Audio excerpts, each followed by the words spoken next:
دنیا کے آخری کناروں تک جماعتوں نے پہنچ کر اذانیں دی ہیں، نمازیں پڑھی۔ ناروے کے اوپر ہے north pole end of the world, جہاں آگے آبادی ختم ہے، پانی ہے۔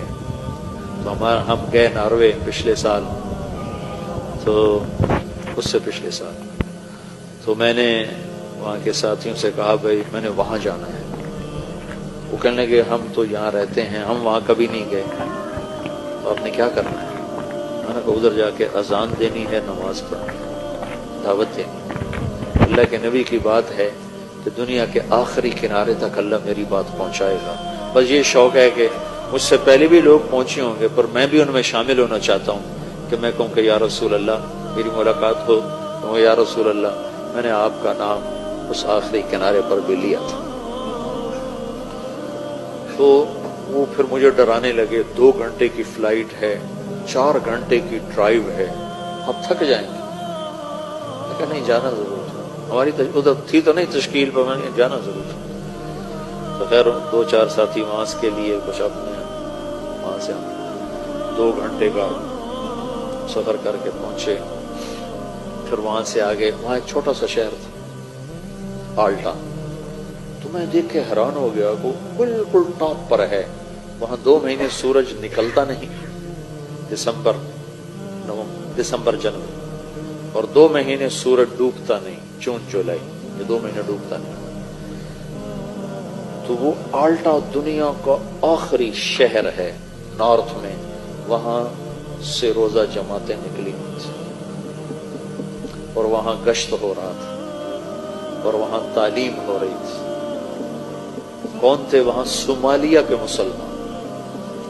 صومالین جب نکلے تو مائگریٹ ہوئے تو مختلف جگہوں پہ آباد ہوئے۔ صومالین مسلمان، انہوں نے وہاں مسجد بنائی بڑی خوبصورت چھوٹی سی، وہاں سے روزہ جماعت 3 دن کی جماعتیں نکل رہی تھیں، گشت ہو رہا تھا، تعلیم ہو رہی تھی۔ انہوں نے ہمیں گاڑیاں میں ہو رہی تھی، میرے سامنے بیٹھا، کیا تو میری سن، تو ادھر کیا دے، تو یہاں ٹیچر بن کے بیٹھا ہے کہ میری سننے بیٹھا؟ اچھا پھر میری سن۔ تو وہاں سے انہوں نے ہمیں اپنی گاڑیاں دی، تو ہم وہاں سے 4 گھنٹے مسلسل چلے، اور آخری کنارے پر ایک گاؤں ہے چھوٹا سا، جس کی 1,500-2 ہزار آبادی۔ تو اس میں جو پہلا مسلمان ہمیں ملا، اس نے کہا میرے 10 دن تبلیغ میں لگے ہو۔ پھر وہاں سے ہم آگے 1.25 گھنٹے کا آگے سفر تھا، اس گاؤں سے آگے 1.25 گھنٹے کا سفر تھا۔ تو اس وقت کوئی رات کے 12 بج رہے تھے اور سورج ابھی کھڑا تھا، 4 اگست تھا، تو اگست میں سورج ڈوبنا شروع ہو جاتا، تمہارے پہنچتے پہنچتے سورج ڈوب گیا۔ تو پتہ چلا کہ 25 منٹ کے بعد سورج نکل آئے گا، صرف 20 منٹ اس نے ڈوبنا، پھر نکل آنا ہے۔ تو 20 منٹ میں ہم نے مغرب بھی پڑھنی ہے، عشاء بھی پڑھنی ہے، فجر بھی پڑھنی ہے، تینوں نمازیں پڑھنی۔ وہ ٹائم ہی تھوڑا، اتنی 20 منٹ کی رات تھی، پہلے تو سورج چل رہا تھا، ہم پہنچے تو سورج ڈوب گیا۔ اب وہاں سے پتہ چلا، وہ جو ہمارے ساتھ تھا، وہ جس کے 10 دن لگے تھے، کہ یہ 20-25 منٹ بعد سورج باہر نکل آئے گا۔ تو خیر اتنی شدید ٹھنڈ اور سرد ہوا، میں نے مفلر سے لپیٹا اور گاڑی سے نکل کے دوڑ لگائی۔